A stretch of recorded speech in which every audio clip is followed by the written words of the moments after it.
Les relations entre le Royaume du Maroc et la République française connaissent une crise profonde. Cette crise est due à un cumul de malentendus, de rapports quelquefois conflictuels sur des dossiers, mais ce qui est beaucoup plus important pour nous aujourd'hui, c'est de faire une lecture sereine sur les relations entre le Royaume du Maroc et la République française dans la durée. Car la crise, comme son nom l'indique, n'est qu'une interruption dans un processus. Elle peut être courte, longue. Toutefois, notre lecture va s'attacher à trouver les éléments qui expliquent la crise et qui peuvent contribuer à son dépassement.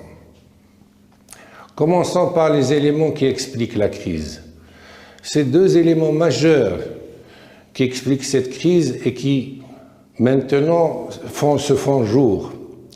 Le premier élément, c'est la perte tendancielle de la compétitivité de l'économie française. Je m'explique.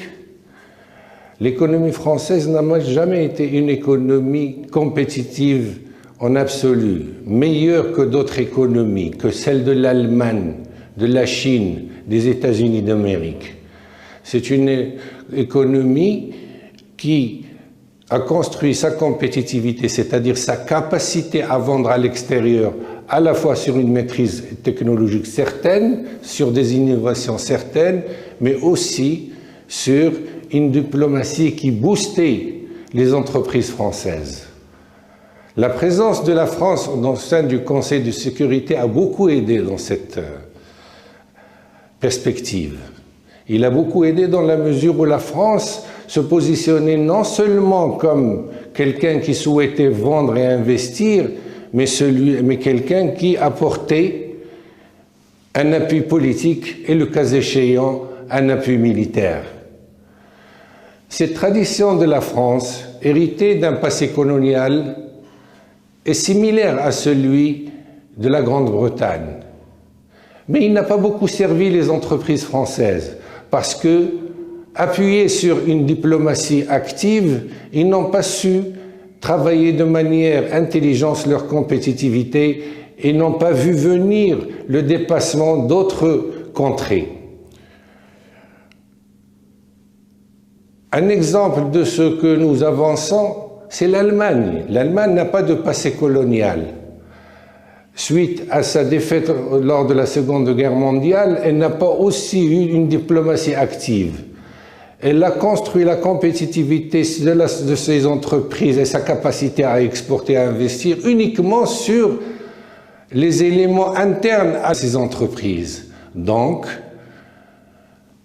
elle a pu développer un système productif innovant, maîtrisant une technologie et pouvant vendre à l'extérieur. C'est pour cela que l'Allemagne est beaucoup plus importante, plus forte industriellement et économiquement que la France et la Grande-Bretagne. Autre exemple, celui de la Chine, qui n'a pas de passé colonial et qui a construit aussi sa compétitivité sur la capacité de ces entreprises à aller de l'avant et à pouvoir réaliser des performances technologiques et commerciales. Ce manque de compétitivité de la France, ou des entreprises françaises plus précisément, a été subi au Maroc, dans la mesure où la présence française, qui est une présence importante, qui est une présence bien sûr qui a contribué au développement de notre pays, il ne faut pas le nier, a toujours été une présence qui a été accompagnée d'un soutien diplomatique. Cela a été fait au sein du Conseil de sécurité. Mais toujours, les investissements français n'ont pas été des investissements qui offraient le meilleur rapport prix-qualité. Ce n'ont jamais été les mieux disants. Ce sont toujours des investissements qui en sont passés parce qu'il y avait l'appui politique. Cet appui politique venait pour récompenser l'appui diplomatique de la France.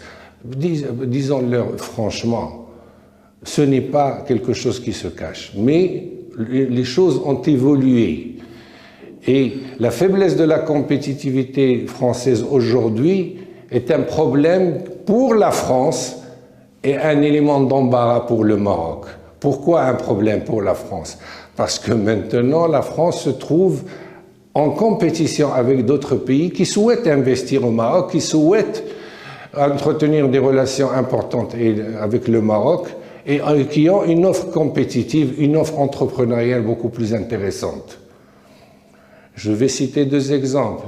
Celui maintenant qui est connu par tout le public de la ligne grande vitesse Casablanca-Agadir.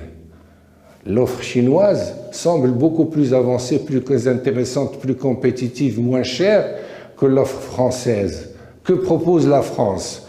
Sous le soutien à notre cause, c'est dépassé. Donc, il faut dire, et il faut le reconnaître, notre situation, elle est un petit peu une situation qui crée un embarras avec notre ami traditionnel, la France. La France qui a des intérêts au Maroc, il ne faut pas l'oublier. Mais ce sont des intérêts qui sont là, qui travaillent, qui marchent bien, qui sont rentables pour la France, qui apportent un plus pour l'économie marocaine, et ce n'est pas une menace où leur présence n'est pas menacée au sein de notre pays. Mais nous regardons l'avenir.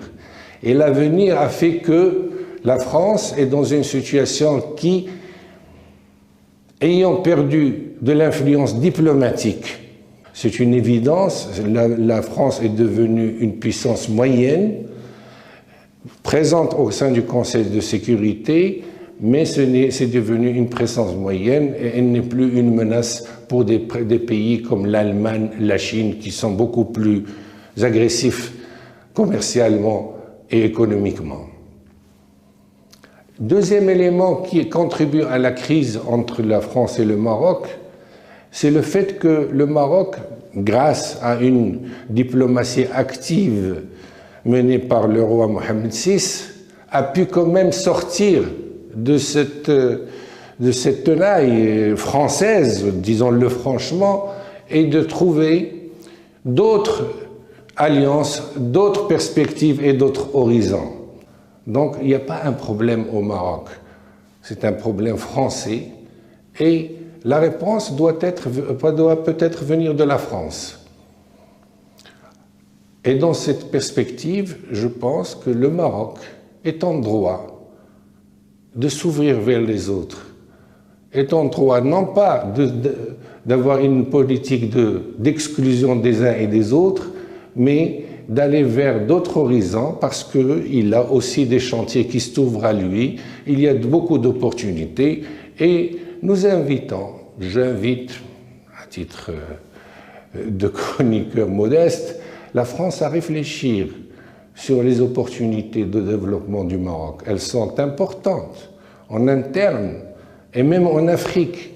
Pourquoi considérer que notre politique de développement en Afrique est en compétition avec la France? Loin de là, elle peut être en complémentarité. Pourquoi ne pas avoir une approche beaucoup plus intelligente, beaucoup plus dans le sens de l'histoire? La France est un pays qui connaît le Maroc. Beaucoup d'historiographes ont écrit sur le Maroc, beaucoup d'historiens français ont écrit sur le Maroc. C'est un pays qui a de nouvelles perspectives, qui a une histoire, qui a sa fierté et qui a ses ambitions. Essayer de les brimer comme ça n'est pas productif et ne va pas dans l'amélioration des rapports entre le Maroc et la France, qui est notre souhait à tous.